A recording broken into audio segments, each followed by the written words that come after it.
The NIH, the NICR,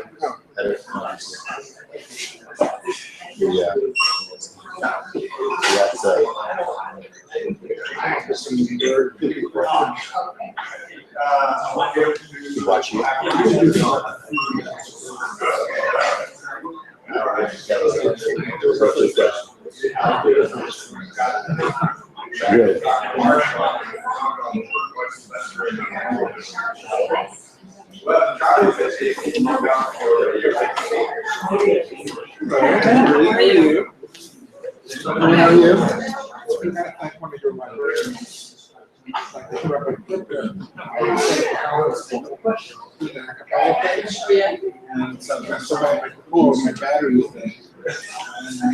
How are you? All right.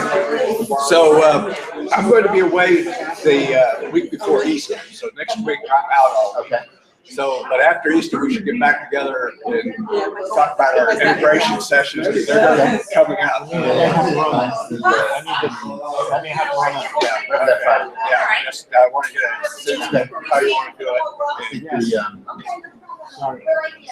it. So I've actually two cases that I'm going to losing. One is a Legionella case, a death in Italy. Okay. Legionella from the down. Oh, wow. Well, yeah, I guess was the water the issue? I mean, she was age too frail, but genetically, definitely the organism. And definitely she not been out of the house. Okay. And the other is tuberculosis. And then I know we've got a Spark meeting coming up at the end of the month. You can try and do that. Okay. All right.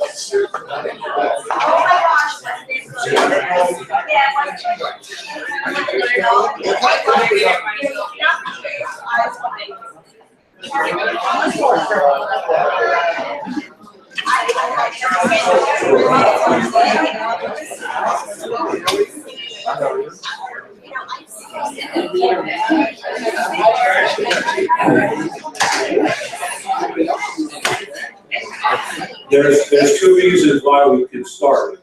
First of all, it's 4 o'clock, and I'm a radiation oncologist, and we start on time. Second of all, Dr. English is here. So, as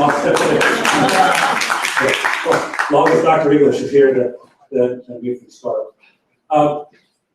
As I have done in previous town hall meetings, I'll spend about 15 minutes telling you what's going on around campus and what's been on my mind, and then we can talk about whatever you want to talk about. Since apparently we are live streaming and videoing, when we get to the questions where people have comments, please use the microphones so that everyone can hear what you have to say, both here and wherever we are being streamed to.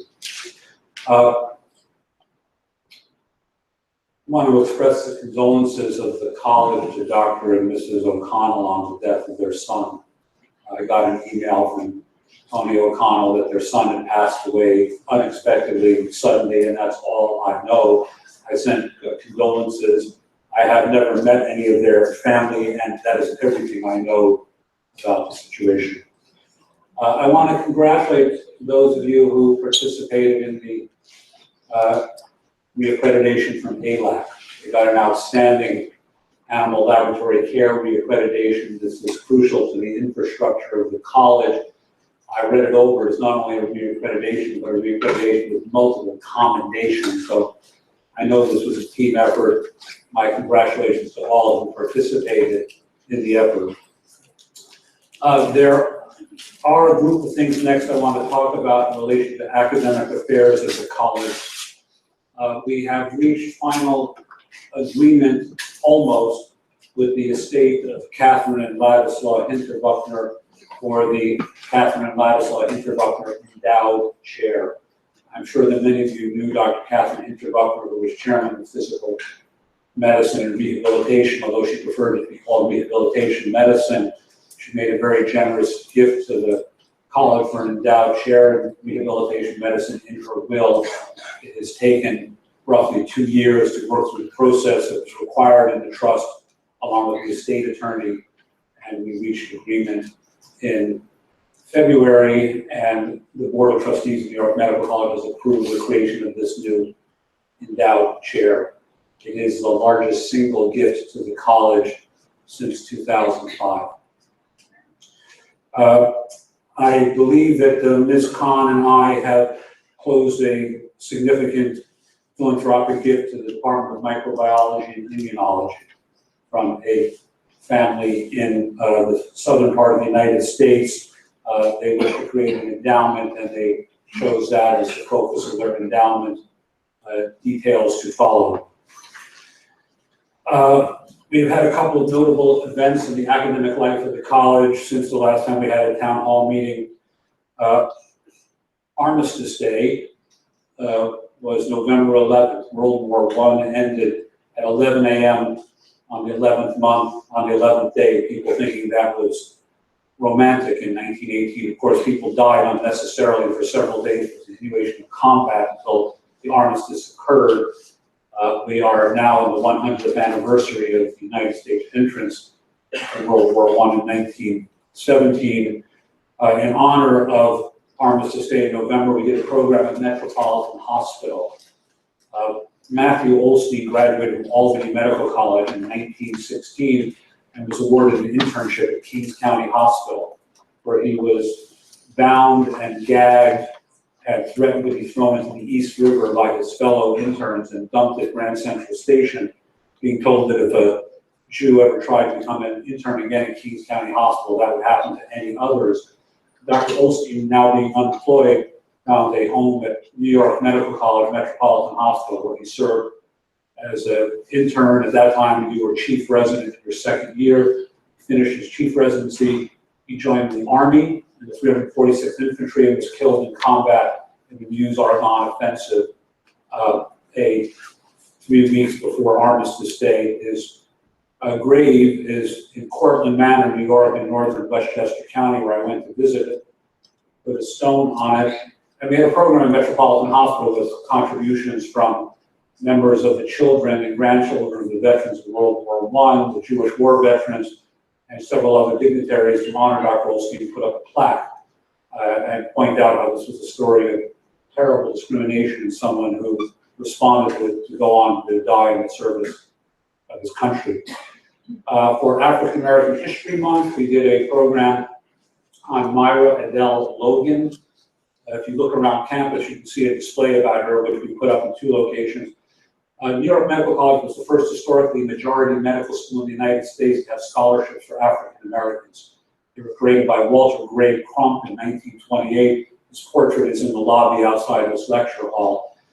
Dr. Crump's parents were friends of John Brown and Frederick Douglass in Rochester, New York. They ran the Underground Railroad station for escaping enslaved African Americans. In 1928, he gave money for a scholarship only to be held by an African American. And the first recipient was a woman, Myra Adele Logan, whose father worked for Booker T. Washington at Tuskegee. Her mother taught there. Dr. Logan graduated class in 1932 and was elected secretary of the class. She trained at Harlem Hospital, and 1 year after the Blaylock-Taussig operation, the first open heart palliative operation for congenital malformation. She became the first female open heart surgeon performing cardiac surgery at Harlem Hospital, and was the second African-American woman ever to be elected to the American College of Surgeons. And you can see a historical description of her in a historical plaque, which we installed down the hallway here, and also one at Skyline, and we put one at Metropolitan.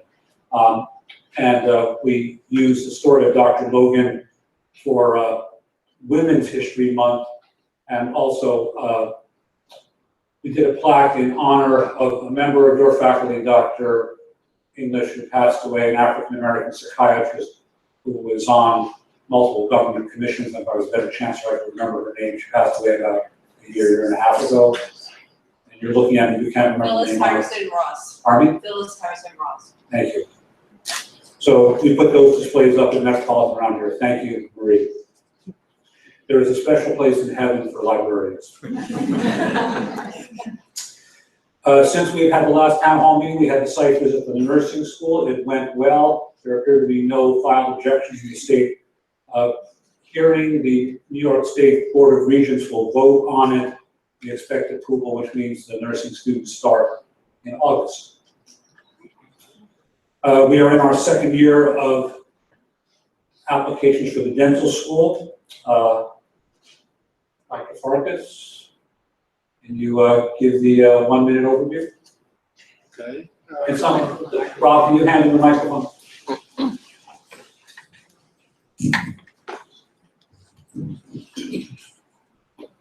In our second year of applications, we received about 2,500 applications.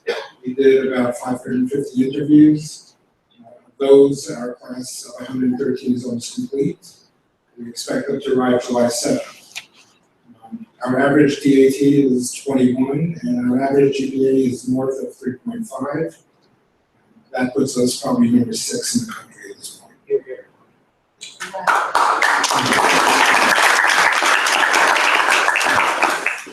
I told Dr. Farkas and his colleagues they can open up a consulting business to explain how you take a dental school and go from the brand new dental school to ranking 6 out of over 60 dental schools in 2 years. So it's got to be the delicatessen lunches, right?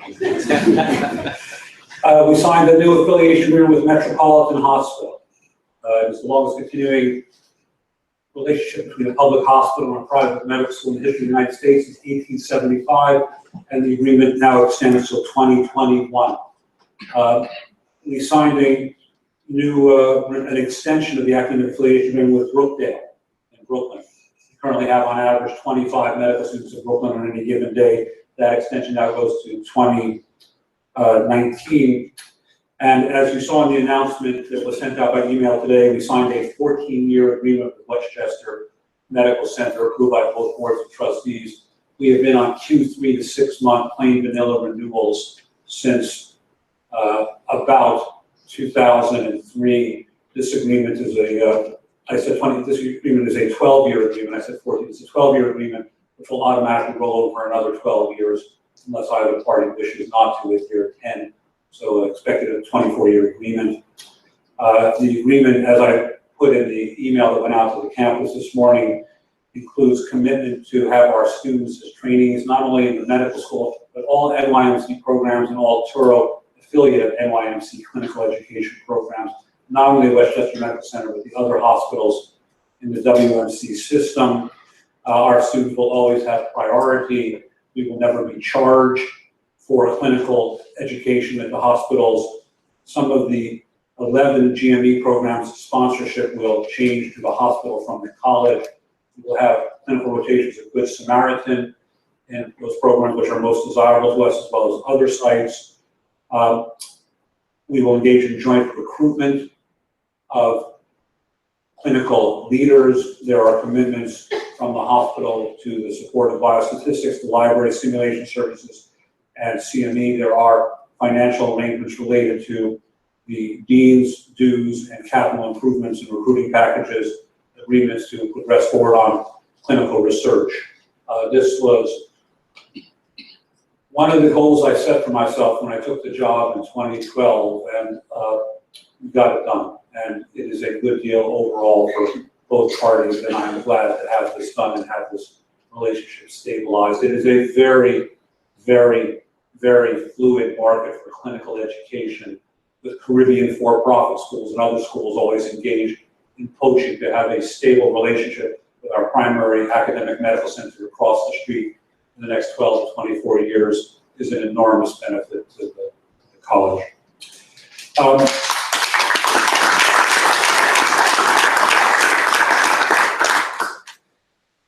We are working on a new master's program. Is Frank Bellamy here?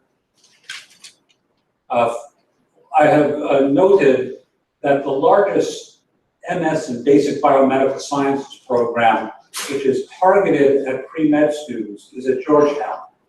They have roughly 200 students enrolled, and they specifically do not welcome pre-dental students. Looked like a niche for us, so Frank has sent a proposal to the New York State Education Department to create a program for us as people who are interested in pre-dental program in collaboration with the dental school. There was a wonderful research day at Metropolitan that I went to. If you're ever worried about the future of the biomedical sciences, go to a research day and see a bunch of earnest young people presenting their science, proud of it, happy to answer questions. And for people to be doing research at Metropolitan, sending in abstracts and publishing papers, it's God bless them. All the workload is undertaken at a city hospital, and there are multiple house officers and students doing projects and writing them up. I was very proud.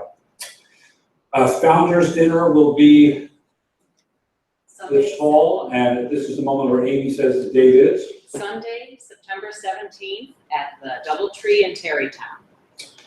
The recipients of the Founders Dinner Awards will include Robert J. Lifton, School of Medicine class of 1948, who is arguably the most famous living graduate of the School of Medicine. Dr. Lifton, a psychiatrist, is one of the founders of the field of psychohistory. There have been multiple documentary films made about him. He's the author of at least 15 books. His most famous is almost certainly The Nazi Doctors, his analysis of interviews with over 35 concentration camp physicians, why they did what they did, how they rationalized, and how psychologically one might attempt to understand such behavior. He's also written books about brainwashing in the Korean War, genocide in Cambodia. Some of you met him when he spoke here at Yom HaShoah last year. Dr. Renee Schwartz, Dr. Ira Schwartz, the chairman of microbiology and immunology, will be receiving an award. Dr. Elizabeth Jaffe, vice director of the Johns Hopkins Cancer Center, a pancreatic vaccinologist, will be receiving an award. And for over 50 years of service on the faculty this year, Dr. Lerner. Dr. Lerner here? Dr. Lerner was 8 when he joined the faculty. The graduation speaker for this year will be the recently stepped down Commissioner of the Food and Drug Administration, Robert Califf.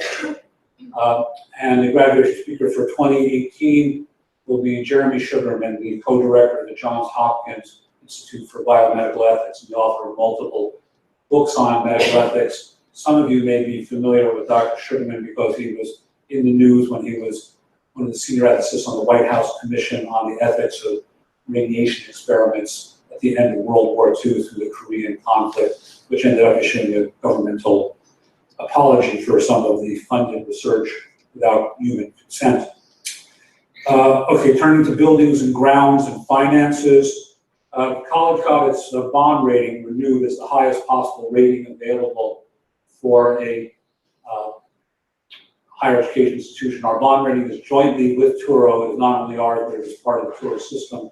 When I first came to work here, we worked on this for the first year or so, and we went down to see Moody's and Fitch and Standard & Poor's. I said, well, that was pretty rough. How do you think it went? And Steve Piccolo stood on the sidewalk near Wall Street and said, you have no idea. He said, if we tried to have done this 3 or 4 years ago, we would have laughed out of the room. The fact that you were standing in Moody's and Fitch, and Standard & Poor's making this pitch, says you have no idea how we have progressed, and to have the highest possible bond rating. What that means in practical terms, when we go to the market, if we borrow with tax-exempt bonds, we pay less in interest. We have higher safety ratings. Enrollment statistics looked good last year. We enrolled 213 medical students.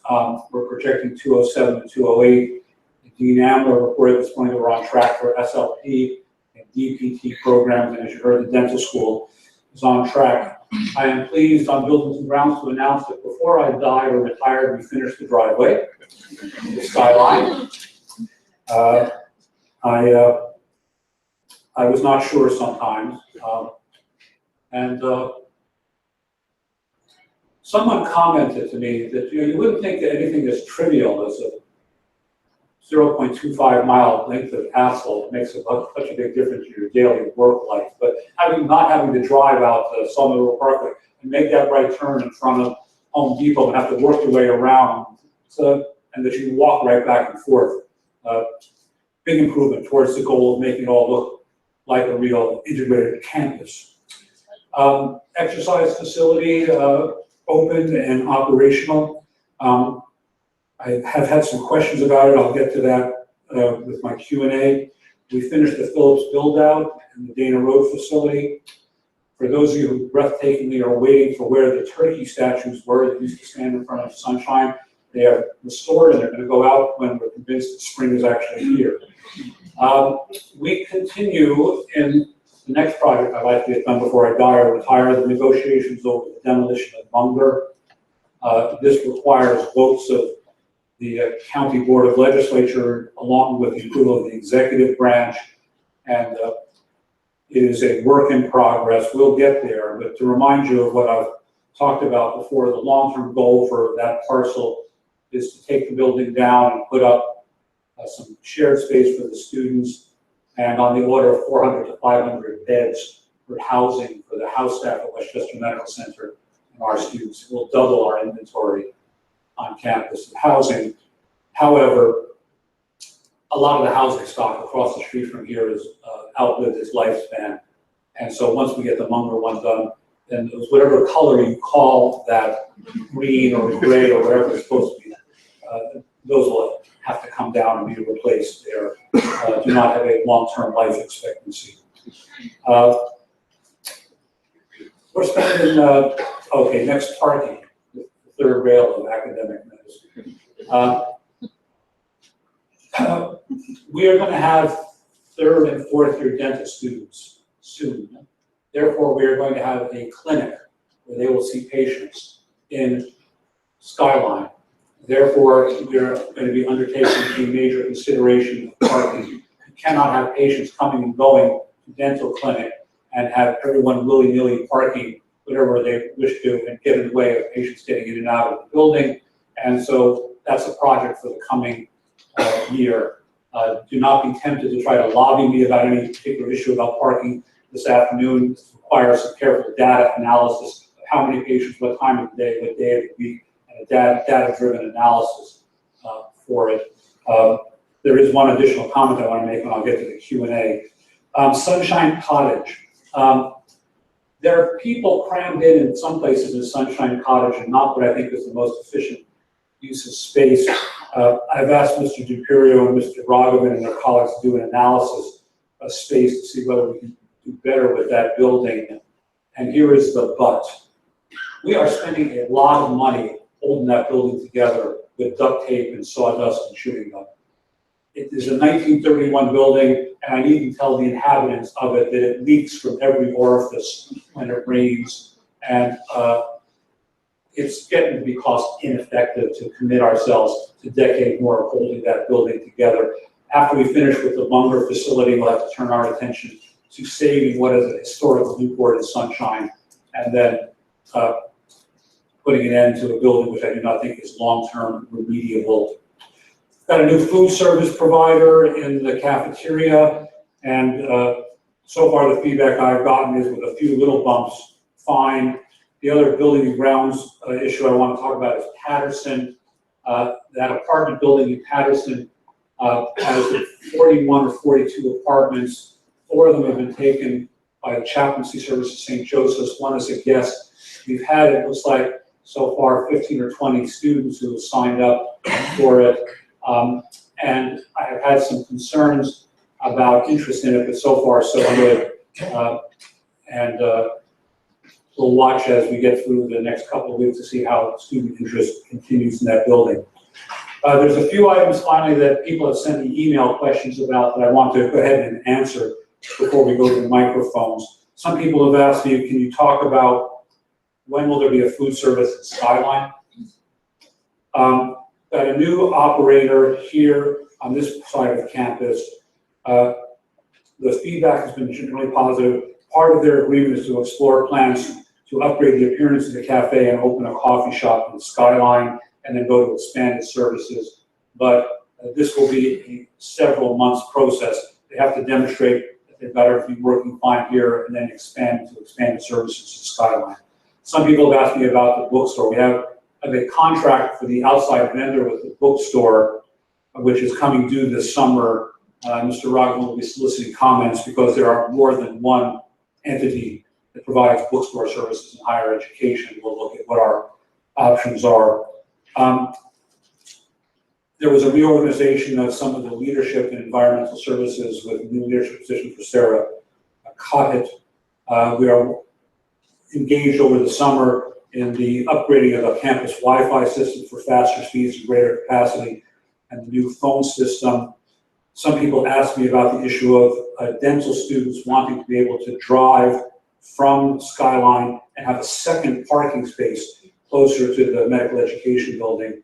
It's a walking campus. You park your car in one place, and it's on my bicycle odometer, it's 0.4 miles. We do not have enough parking spaces to give out double parking spaces. And I frankly do not think this is being green, environmentally conscious, or what I'm trying to achieve with the campus, people wanting to drive from here to Dana Road and Dana Road to Skyline.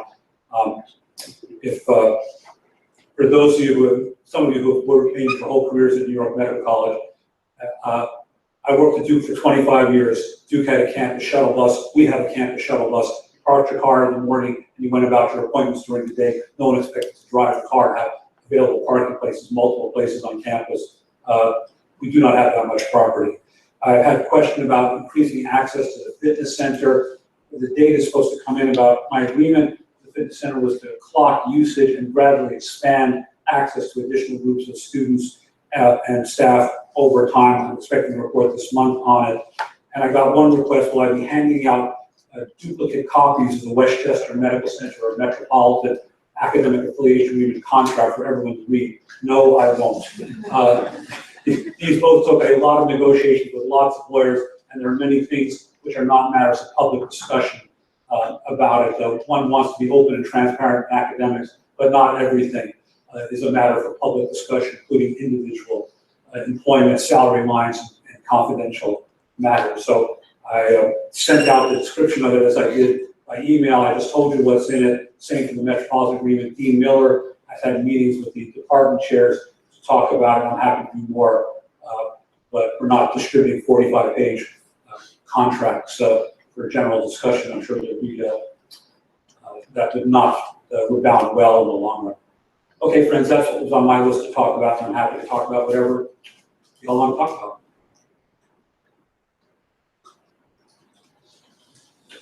about. Either have to use the microphone or they'll have to pass it because we're being streamed. Is that the right verb, Jennifer? Stream? We're streaming live. We're streaming live. Okay. So, yes. My name is Dr. Edward Powers, and actually I have a question and then a comment, if I may. I did work for 30 years at what was a New York Medical College hospital at St. Vincent's Hospital Medical Center. And recently I had the opportunity of visiting some people at the Arch Care, which of course was your old institution on Fifth Avenue Hospital. So my question is, are there any teaching opportunities or opportunities for medical students at that institution? And I don't want to open up Pandora's box, but I was just wondering, because you have a lot of neurologically impaired patients and other patients, which would be a wealth of medical students. If I may, the second question. I'm active in the local and the State Medical Society, and I'm a delegate. And I work alongside Dr. Bob Goldberg, as you know, as the Dean Editorial. And right now it seems to be top-heavy with Columbia and Cornell medical students. So I would encourage New York Medical College students to get involved. Might be helpful. Thank you. On the first question, can you give me the name of the specific hospital and some CEO to go talk to, and I'll go visit anybody about hospital relations. So, That's the Cardinal Cook. That was the old flower on Fifth Avenue. oh, we still have that relationship. So you have medical students. Yeah, the Huntington's career rotation. I don't know how popular it's been, but that's an active agreement with the Cardinal Cook Chronic Disease Hospital. I personally go to the meetings of the Westchester Medical Society Executive Board and make regular presentations. And I was a member of the House of Delegates of North Carolina Medical Society, and I'm sympathetic.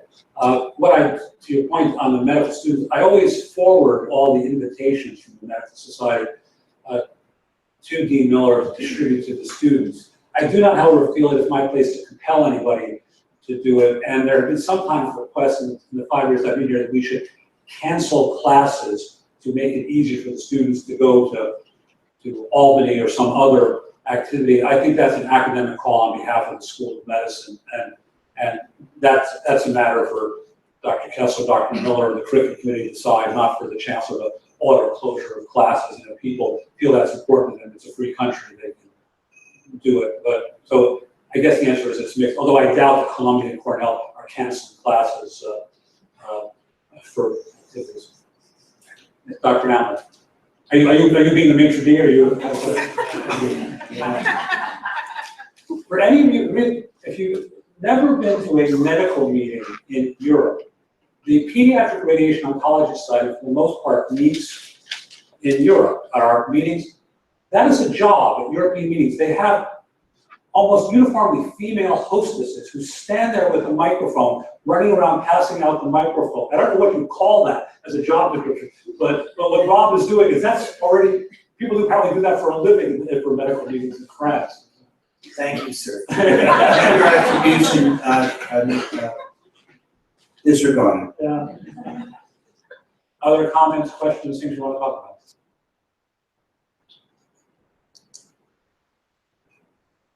about? Dr. Messina. Wait. The microphone's coming. If you're not on the microphone, people who are streaming live can't hear it. Feel like Phil now. Live streaming? I'll get it. Thank you, sir.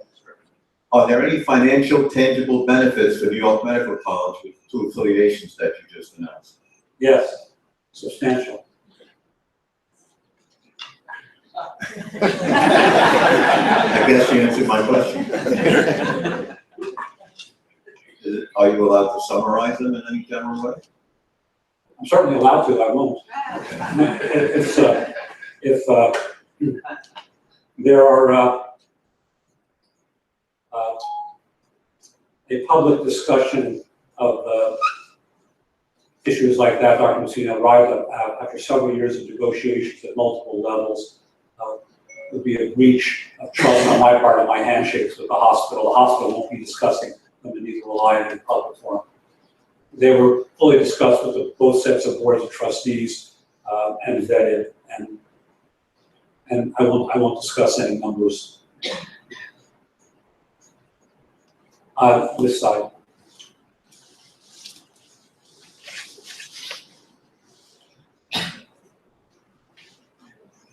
It's a good job. It doesn't pay very well. So, do you have any interest in international expansion, in expanding your international footprint in other countries? yes, and we have entertained various proposals and hosted various organizations here on campus. In my 5 years here, nothing substantive come from any of these conversations. Lots of energy has been expended. I have entertained lots of people. I have sent back and forth draft agreements, And we have successfully, gotten individual students or researchers who wanted to go someplace, but these broader agreements have had no success. You have one that you want to share with me, after we finish now and want me to pursue, I'm happy to take a look at it and talk to people about it. I will tell you that my experience here about international agreements was pretty much the same as in Louisville. The only major one that we ever pulled off in all my years was the one at Duke for the separate campus in Singapore. But the Prime Minister of Singapore says, this is happening, and here's a check. And we did it. Most of the other, all the other ones I've ever pursued, lots of nice things were said back and forth when it actually came to doing something and signing agreements. So far, nothing's come of any of these conversations that I've had. So with that being said, the general principle are you want to see value added for both parties. You want to see students actually exchanged or faculty actually exchanged or research actually happening as opposed to another link on the website saying, here's a list of people we have agreements with. So we have something substantive we might actually do something with. I'm happy to talk about it. What is the interest in terms of having that institution abroad send people here? What's the easier one to get started? To have us come here or actually have a footprint of our faculty? An exchange agreement. That there ought to be an exchange of students or faculty. There ought to be research opportunities that we cannot achieve here. For example, if someone said, if we had a member of the faculty who said, I'm a vaccinologist and I'd be grateful we could have an affiliation with an Eastern African country, but I wish to test the vaccine such and such an infectious disease. If someone said, I'm particularly interested in studying people who have low iodine in the diet or areas where this remains endemic in India, we need an agreement there. I want to send my students there, I want their students to come here. Those would be fine. I will tell you what I do not wish to engage in, just put all my cards on the table, is being aiding and abetting brain drain. I had some of these agreements, one agreement in Louisville, in which, we're going to send our faculty to the United States, to Louisville, you're going to train them, they're all going to come back, and they're going to grow our program back in the Middle East. And at the end of each 2-year rotation, I had someone sitting up saying, I don't want to go home. Where do I fill out the paperwork? I want to stay in the United States. So I've got an angry dean back in the home country saying, all you're doing is taking my people. And, no good deed goes unpunished, right? Everyone well-meaning went it, but then there was no one who wanted to go home.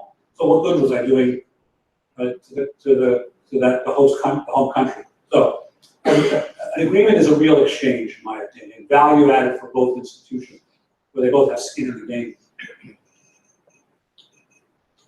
I have a sort of an open question. I just want to know whether my experience is unique. When I try to download journals, I run into thickets of journals that are not available. And the way I've dealt with it for the last several years is I kept hook or crook my ability to use another institution's access to libraries. But I've now lost that. And it's many common journals. They're not obscure and they're not available. And interlibrary loaning is a painful and slow process. So is that, am I the only one who experiences this? In my 5 years here, looking for radiation journals and whatnot, no, I haven't had any problem. Marie here? I'm here. Marie, you want to take, we have the head of the library here. Well, we do make every effort we can to purchase the best mix of journals that we can based on the finances that we have. If you need journals, and there's several ways of letting us know of those journals, so you can make an official request with the library. Otherwise, we don't know. If you put a request in for interlibrary loan, then we do have a record of it and we consider those titles. So we have mechanisms in place, including a library committee from the faculty senate. We speak to students. There's always going to be journals that we don't have, and your desire for those journals will probably be insatiable, but we do make every effort we can to get the journals we need, so let us know what those titles are that we're not satisfying. If anybody hasn't spent time thinking about this problem, it's a serious problem. I published an article a couple of years ago called Publish or Perish and Bankrupt the Medical Library While You're at It. And what I did at that time, I was the vice dean at Duke, and the library reported to me is, I calculated the 10 most expensive biomedical journal subscriptions in the United States, and at that time, they were mostly in the neurosciences, $15,000 to $18,000 per year for subscriptions. I don't know, what are your top costs now? Brain research at about $20,000. $20,000 a year for a subscription. So, you know, and the reason I tell you that story is we live in a world of unlimited human wants and limited resources. It is economically impossible to have a subscription to every conceivable one of the over 20,000 biomedical journals, and some of them are breathtakingly expensive.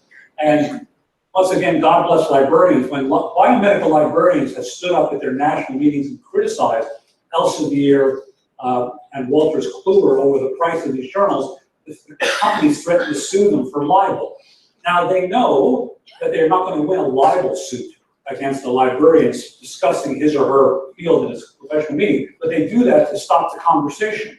It's a chilling effect because they've got enormous deep pockets, and the librarian gets an angry lawyer letter saying, "Why are you criticizing our company at your national meeting?" It's a way of trying to stop the dialogue, but it's highway robbery, some of the prices of these journals. And if you don't believe that, look at the scholarly societies that took their journals in-house and away from Elsevier and Wolters Kluwer. Some of the chemical societies and physics societies. So the prices drop from $3,000 to $5,000 a year to $200 to $300 because they're not paying the profit margin of the company.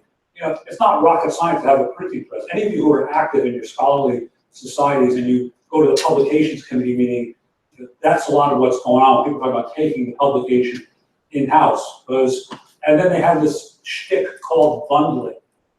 Okay, you want to get a subscription to a well-known journal, and the company says, well, we'll sell it to you, but you have to buy it in a bundle of 12 other journals. So unless you buy the Lower Slavonian Journal of Biophysics, you can't get your subscription to the New England Journal. You have to take the package, and it's another way of them jacking up there. So, so if anyone from Elsevier or Wolters Kluwer is watching my streaming live, you can sue me courtesy of 40 Sunshine Cottage Road. Yes. Could you explain? Now you have to wait for the microphone. Could you talk a little bit more about the nursing program that's coming on board, where it will be located, I'm just going to anticipate teaching responsibilities and all that. We have requested a Bachelor of Science in Nursing program with 40 students entering for students who already possess an RN but never obtained their BS degree. I studied the statistics from the New York State Board of Nursing, and in our county and the surrounding counties, on the order of 40 to 60% of nurses don't have a bachelor's degree. Because you can get an RN after a traditionally after a three-year hospital-based program. The organizations with accredited hospitals give extra points in accrediting hospitals if they have a higher percentage of bachelor-trained nurses. Therefore, it's an incentive for some hospitals to increase the number of bachelor-prepared nurses, and some of these hospitals may choose to subsidize the tuition of their nurses in return for getting their bachelor's degree if they agree to stay working at that hospital for X number of years.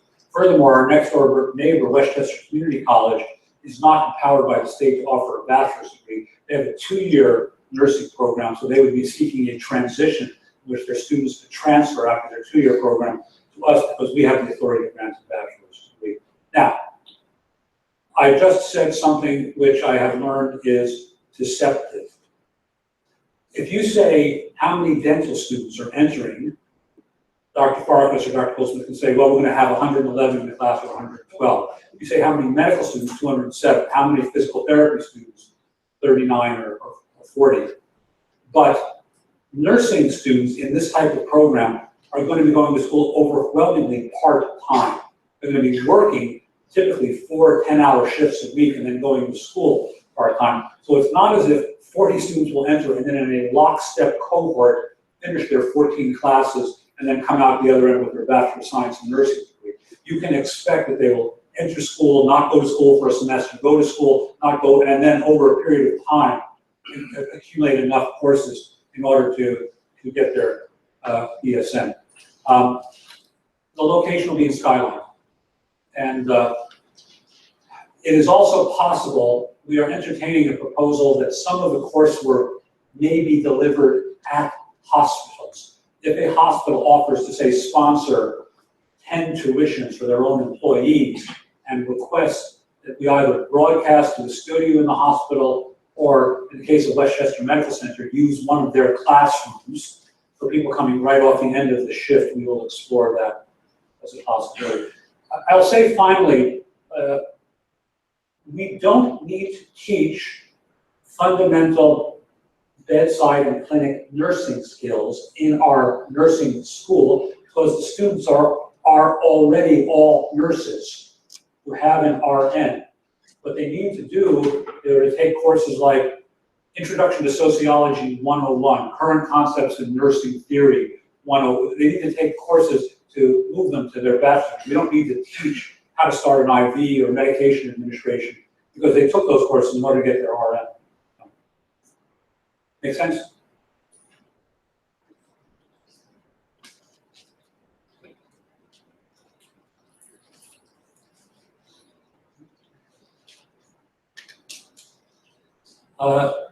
Marie has a project she needs to work on, and I felt that as long as we were all here, this would be a good time for her to describe it.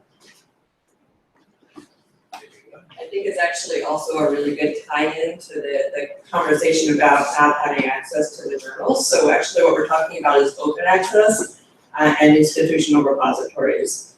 If we accept the idea that the reason authors publish is to be read, we now know that open access increases readership and citations about twofold.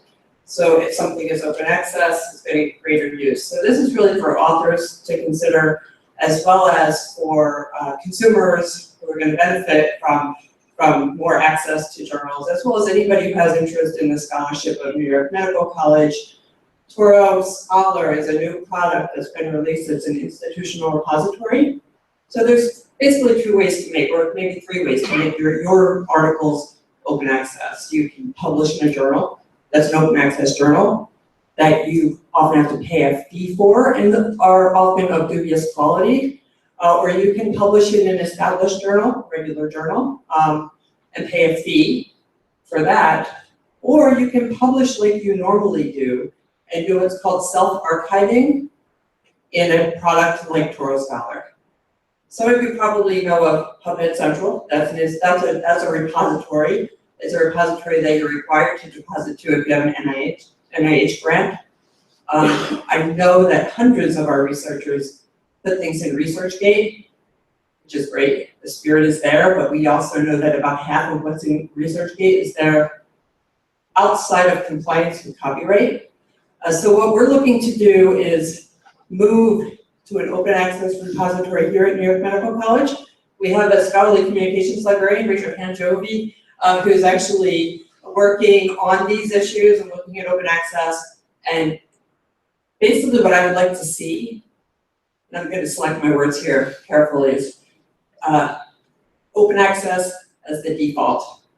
That by default, you make your research available, open access. That's going to help that issue. That's sort of a stick in the side of these publishers who are charging us a lot of money. And as a result, the opposite effects happen. They're coming on board.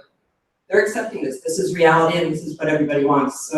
So open access as the default, I think, is really going to be good for researchers. I think it's good for New York Medical College. I think it's good for science.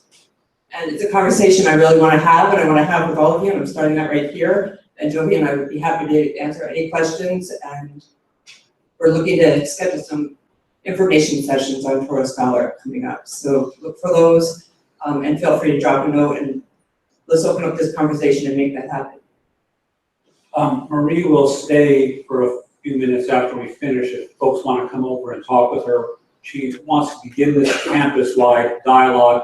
I thought this would be a good time for her to introduce it. And so after we finish up, if anyone wants to come over and talk with her and her colleagues about it, let's plan on that.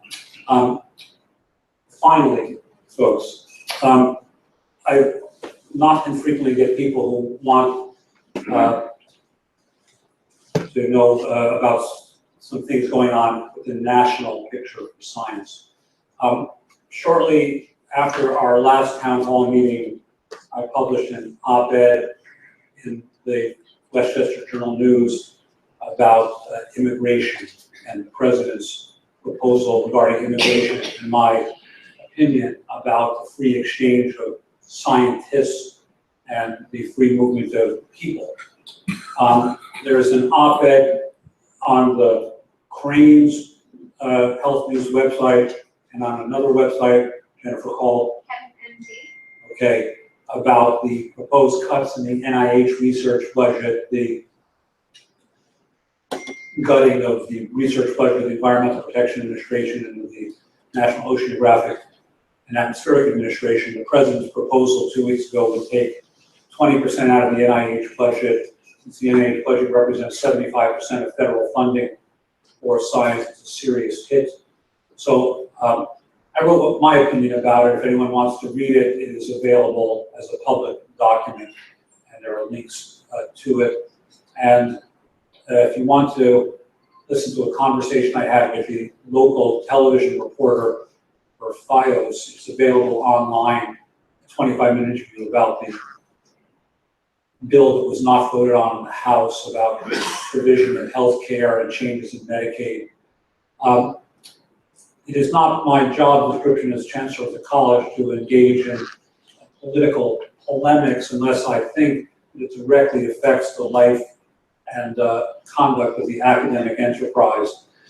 An attack on the NIH budget, an attack on Medicaid, an attack on healthcare access for the poor and the marginalized in society, I view as issues of imminent importance to the college, and thus I spoke out publicly about it.